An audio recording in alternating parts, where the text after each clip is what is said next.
So apparently The Last of Us Factions 2 was 80% done before it was canceled. What is up, guys? Welcome back to the channel. So today I want to talk about The Last of Us Factions 2 and its cancellation. Recently, the game director went on a podcast, I believe, and they kind of just went in detail on the whole situation about how they found out probably 24 hours before the public found out the game was canceled. Talked about how this game was in development for about 7 years before it was canceled. So yeah, if you don't recall, this game was canceled in 2023 after some leaks, some rumors. It was, I guess, officially announced in a sense, and then they officially announced that it was canceled. I believe Naughty Dog and also Neil Druckmann kind of came out and said that, yeah, we decided to cancel this game because if we focus too much on this game, then it'll take away from what we really want to do, which is, you know, the story-driven games. So it was essentially The Last of Us Factions 2 or Intergalactic. I say that because Intergalactic is their next game that is coming out, right? It should come out sometime next year. If The Last of Us Factions 2 continued at its rate of development, then it probably would have come out sometime last year, and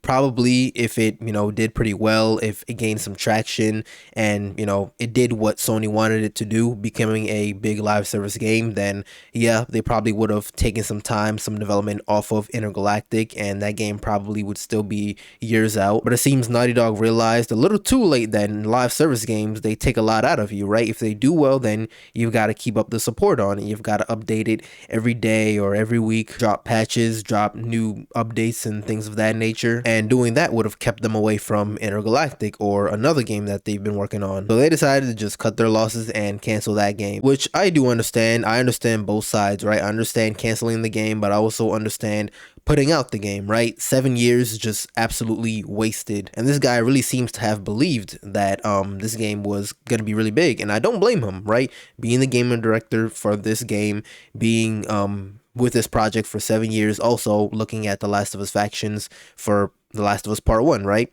It was really big. Till this day, people still play it. Of course, it's not millions or maybe even thousands of players that still play, but people still play it for sure. And with The Last of Us being a really big name, one of the biggest names in gaming, it would have done numbers. It definitely would have done well. We don't know how well it would have done. Definitely could have had legs. It definitely could have lasted a good year or two. Again, because it is The Last of Us, right? But I don't think it would have had, you know, a Fortnite run or an Apex Legends run. I think it would have done what The Last of Us Factions 1 did, where, you know, people played it periodically. People played it as soon as it came out. They played it a lot as soon as it came out, and then over time it kind of dies down. I think that's a natural thing, and I think Sony realized, wait, that's not what we want. We need this game if it comes out and we put all this time and money into it. It needs to do numbers. It needs to go on for years and years. And it seems they realized that probably wasn't going to be the case, especially after the fact, right?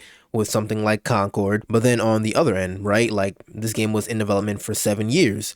You probably could have just put it out and, you know, let some people play it, maybe update it here and there. I think it would have been better than nothing. I think things like that definitely help out your brand. It definitely pushes people to maybe buy more consoles, more games, stick with you long term. It seems companies don't understand not every game needs to follow the same live service formula. What happened to the days of, you know, for example, Uncharted multiplayer, right? Or even, again, The Last of Us Factions. Just small little multiplayer components to story games. Nothing too in-depth, maybe TDM or, you know, domination, capture the flag, things like that. It doesn't need to be anything crazy or too in-depth. It doesn't need to last for a million years. All it needs to do is just, if people want to hop in, play with their friends, have a good time, you know, that's there. They could have put it out and I think it would have been fine, you know.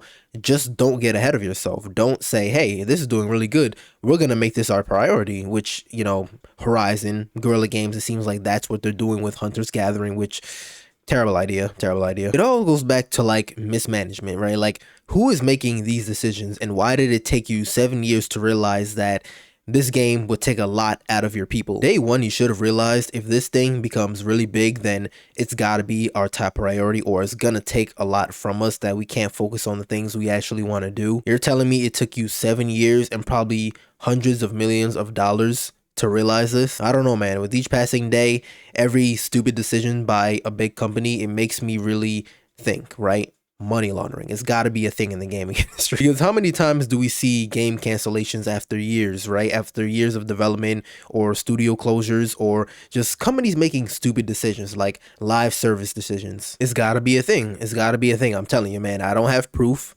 but it's gotta be a thing. Now look, if Naughty Dog truly believed that, yeah, if they put out this game and it did really well, or as well as Sony wanted it to be, and it would have took away from future games like, The Last of Us Part 3, Intergalactic, or maybe another Uncharted game, then yeah, I think this was a great idea, because we do not want Naughty Dog turning into just another live service studio. First of all, I don't believe PlayStation, that's really their thing, and I don't think any studio should really primarily focus only on multiplayer and live service games, So yeah, again, I understand both sides. I understand canceling the game, but I also understand maybe putting it out and people wanting it to just come out and maybe play it and see for themselves. I think they would have been better off just dropping the game. I mean, you already spent so much money on it, you might as well just finish that remaining 20%, drop the game and see what people think, update the game periodically, and just have something else out, right? Like, Naughty Dog has been absent from the gaming industry really for like 7 years at this point, almost 7 years. I'm not counting The Last of Us Part 1 or The Last of Us Remastered, okay? Actually dropping a new game. The Last of Us Part 2 came out in June of 2020. Since then, they've only dropped remakes and remastered Uncharted and The Last of Us, and that's